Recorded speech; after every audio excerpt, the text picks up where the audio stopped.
Hello guys, ito na po yung part 5 ng ating video na kung saan i-actual ko po sa inyo yung pagkabit ng ating hazard switch. Ito po yung hazard switch guys na gagamitin natin.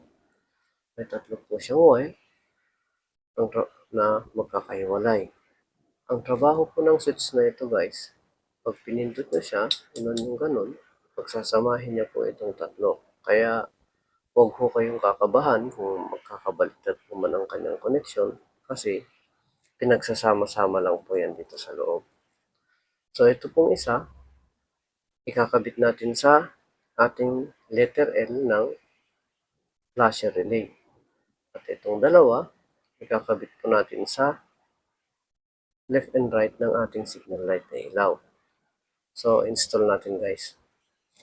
Ito po yung letter L sa ating flasher relay. Dito po natin siya itatap. Yan.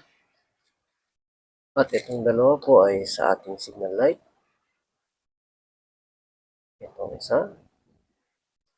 At ito po isa. Yan. Yan po guys, nakatap na siya. Ngayon guys, testingin po natin. I-on po natin ang switch. Yan. Nakahasat po siya kung titignan nyo. Ngayon ito guys, kaya nung sabi ko, pag pinindot nyo to, maghihiwa-hiwalay po sila kaya hindi po siya gagana.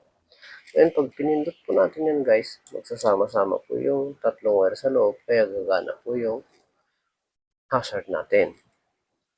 So, ayan po ang kanyang patay. Ito po ang right. Ito po ang left. At pagpapatayin niya siya ay ganyan.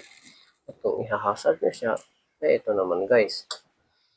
Tapos gaya po ng sabi ko guys, kung patay po ang switch, wala pong kuryenteng papasok doon, kaya hindi po gagana ang inyong hazard.